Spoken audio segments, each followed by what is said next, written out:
Have you ever typed on Google Images animal hybrids and some weird stuff has popped up? There's no way a gorilla mated with an elephant or vice versa, it's just not possible.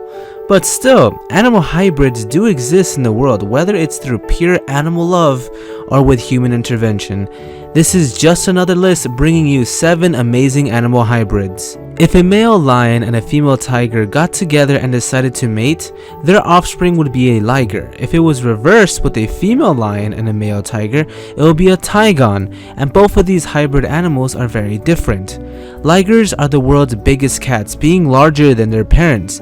An average male liger stands about 12 feet tall on its hind legs, while their cousins, the tigons, are smaller than lions and tigers. Ligers have the speed of a tiger and the strength of a lion. It sounds just so majestic. But these hybrids are very unlikely to appear in the wild due to the behavior and habitat differences of lions and tigers. But in the 1930s in South Africa, they placed the 2 cats in the same cage, and to the keeper's surprise, they didn't fight.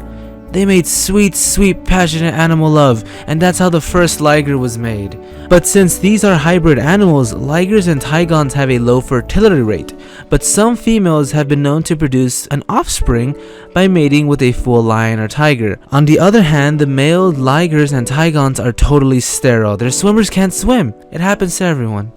As a result of climate change and the melting ice on the polar caps, geographic distribution of grizzly bears and polar bears starts to overlap.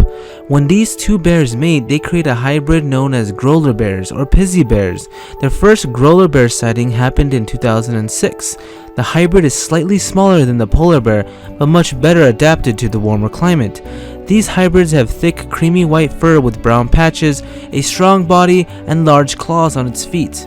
Growler bears are weaker swimmers compared with polar bears and are clumsy on the ice due to its large claws. Unlike many hybrids, growler bears are fertile, most likely because the bears share the same ancestors, same number of sex chromosomes, which is 74, and have a great genetic similarity.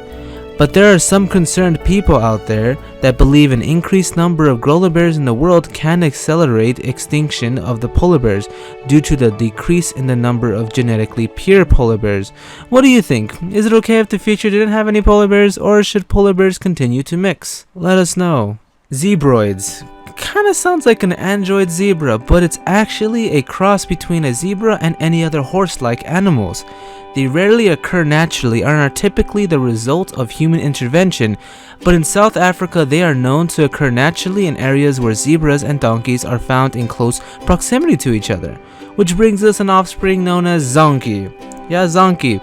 The other type of hybrids are zorse, a horse and a zebra, and a zoni, a pony and a zebra mix. Most zebroids look like their parents with a zebra-like pattern on their body. Usually the stripes don't cover the entire body like a zebra does, but only a part of it, such as their legs or their neck-torso area. And just like many hybrids, they are unable to produce offsprings. The Savannah cat, a cross between a domestic cat and a serval, a medium-sized, large-eared wild African cat. The first Savannah cat was produced in 1986, and since then the hybrid is now one of the most expensive cat breeds to purchase. A first-generation Savannah cat, which is half domestic and half serval, could cost up to about $12,000. The further away the breed is from its ancestor, the wild African cat, the less it will cost.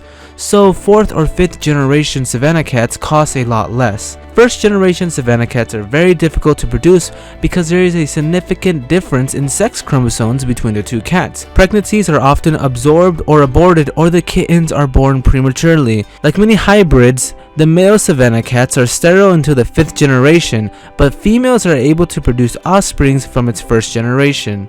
Whalefin. A dolphin that is born from a bottom-nosed dolphin mating with a false killer whale. False killer whales are not whales despite its name. It actually belongs to the dolphin family. Dolphins are a very rare species and we don't know much about them and have only been seen in captivity since it's very unlikely to be produced in the wild. On average, a healthy dolphin's lifespan is around 40 years and can grow to an average size of 12 to 20 feet. Female dolphins can produce offsprings as early as 6 to 8 years old, but may have some complications taking care of her calf due to being so young.